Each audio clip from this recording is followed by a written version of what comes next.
Alright, today's video we are going to take a look at the new Vintage Collection Darth Maul from Season 7 of the Clone Wars. Artwork on the card looks really good. On the back shows some of the other figures in the wave and some previous waves, including that excellent Boba Fett. So let's take a look at the figure though. It's one I've definitely been excited for.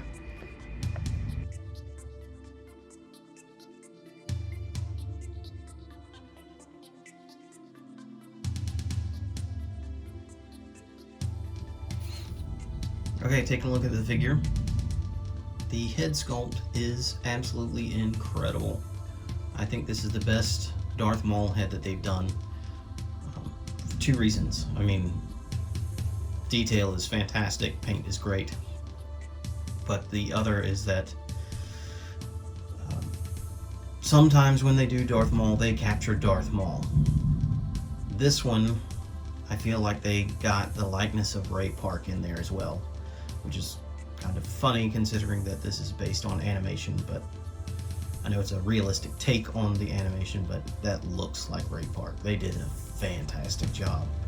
I'm going to need an extra one of those to try and swap onto a Phantom Menace Darth Maul. However, that said, we'll take a look at the articulation.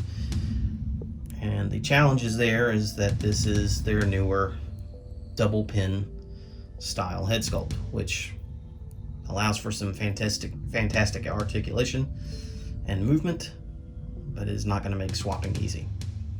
Okay, your shoulders, you got your typical shoulder joints, same with the elbows, and the standard now with the pivoting and swivel wrists. Both of these do swivel in the up and down movement. I know some of their other figures have different types of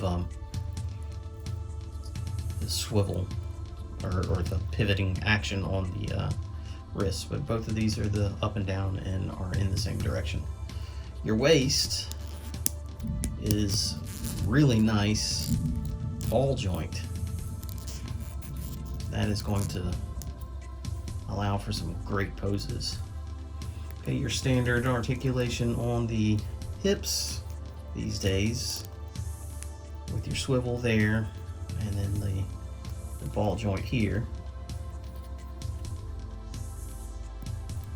Standard in the knee, and the new standard rocker ankle.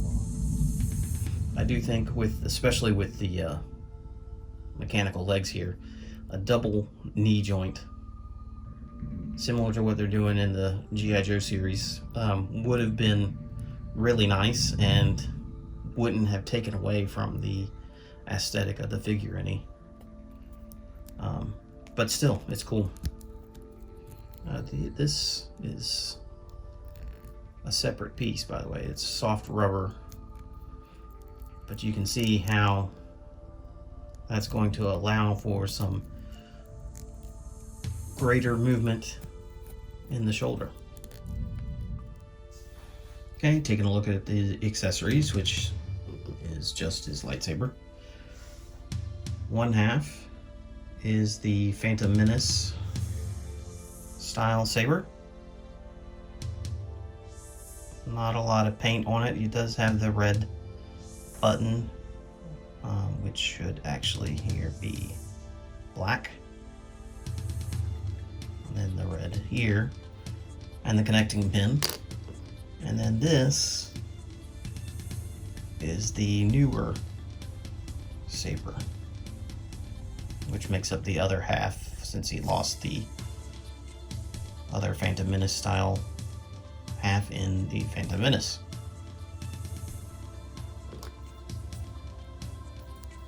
And then the two will connect together.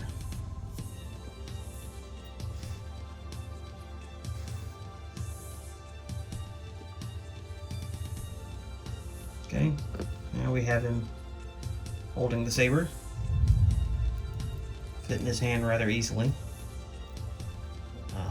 Hands are Pretty pliable, as most of the Vintage Collection are.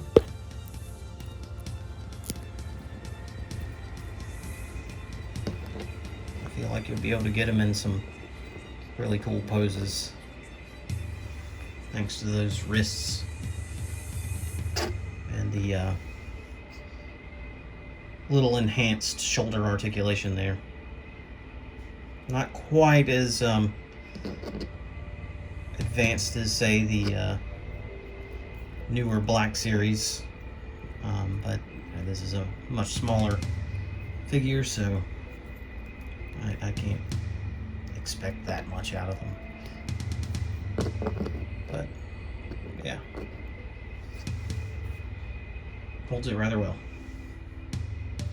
Now it is 2021, and the articulation that Hasbro is putting into these Vintage Collection figures these days is absolutely astounding, and you can get your figures to pose and stand in ways that couldn't even possibly think of just 10 years ago. But this is Darth Maul, and you're going to want him in some pretty extreme poses. So I do recommend getting a stand for him. There's a lot available. I got this one in a set of, I don't know, 50 on eBay for like $10. But you're probably going to want to have him in some dynamic poses. So I highly recommend investing in some stands for this figure. He does stand well on his own, but it's Darth Maul. You got to have him in some killer action poses. Alright, so there we have it. Darth Maul from Season 7 of the Clone Wars.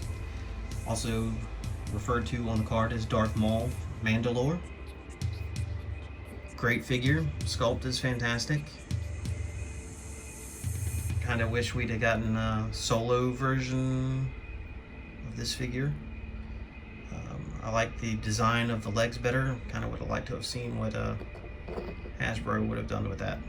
But I'm very happy to have this. This figure is the best Darth Maul from Hasbro you're going to get right now. I'd love to see an updated Phantom Menace one with this type of articulation. It's Darth Maul. He deserves it. It's an iconic character. This figure is absolutely fantastic, as most of the figures that have been coming out in the last couple years have been. I highly recommend picking him up as soon as you can find him. Don't hesitate. He is shipping 3 per case, so he should not be difficult to find. Please like and subscribe. I appreciate the feedback and everything that I've gotten from relaunching the channel. I should be getting the older videos up soon. I may put up a video to explain what happened to the old channel, but in the meantime, just like and subscribe, comment. I love reading your comments. I try to reply to all of them, and I appreciate it. Thanks for watching.